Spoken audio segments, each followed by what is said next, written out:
Nous allons lire encore quelques articles. Je suis dans le paquet de sciences et technologies.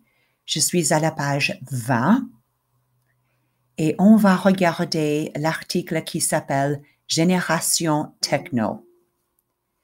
Les 15 à 24 ans sont les enfants de la technologie, nés pendant la période de diversification accélérée des outils audiovisuels, explosion des radios puis des télévisions. Ils ont grandi avec l'ordinateur et les outils de communication interactifs.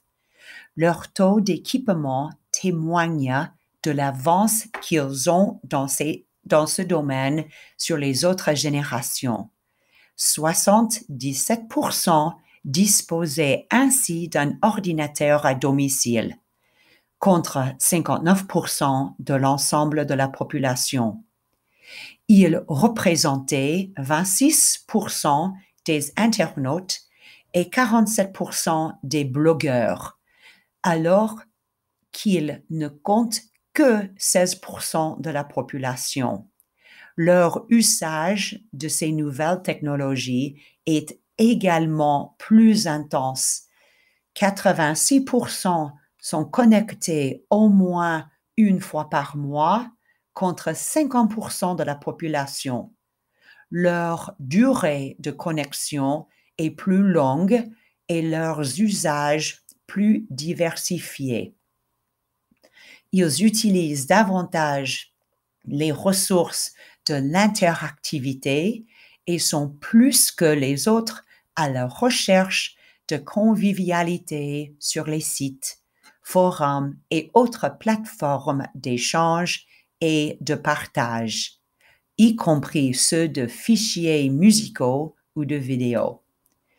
Plus de 9 sur 10 sont équipés d'un téléphone portable, 1 sur 2 d'un baladeur.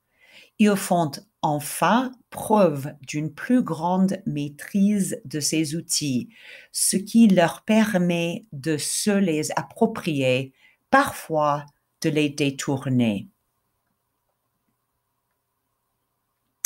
Nous allons passer maintenant à la télévision.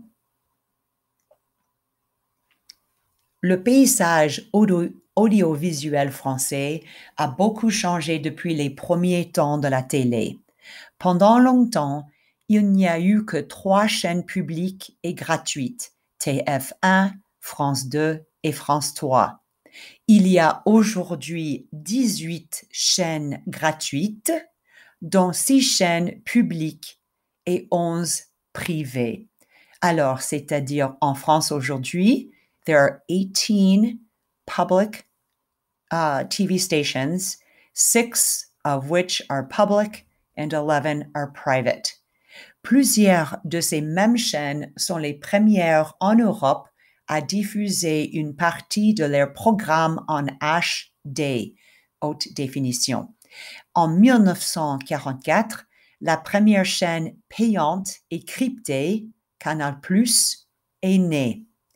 À l'origine, elle s'est concentrée sur le cinéma et le sport, avec, en plus, quelques émissions d'humour anticonformistes, les Guignols de l'info, qui sont devenus une institution parmi les Français.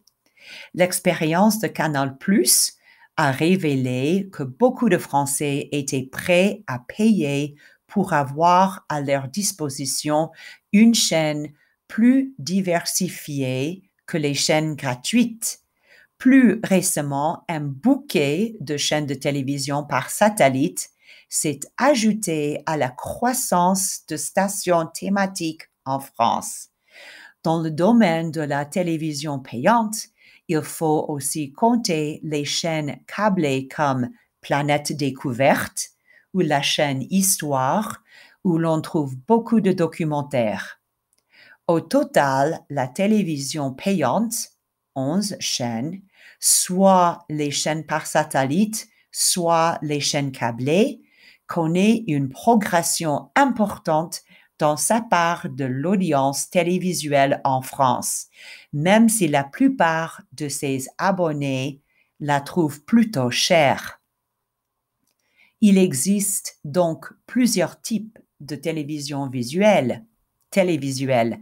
La vieille télé hertzienne analogique qui disparaît totalement en 2011, la télé numérique terrestre, TNT, et la télé numérique satellite, TNS, auquel s'ajoute la télé en ligne.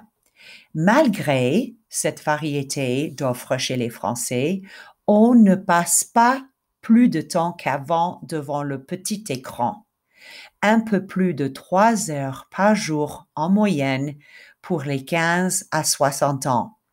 Par ailleurs, plus de 3 ménages sur 4 sont équipés d'un magnétoscope ou d'un lecteur de DVD qui leur permet de choisir et d'enregistrer les émissions qui leur plaisent et qu'ils peuvent regarder à tout moment. Ce sont les appareils électroniques qui ont connu le développement le plus rapide, surtout dans les ménages avec enfants. Maintenant, je voudrais que vous répondiez à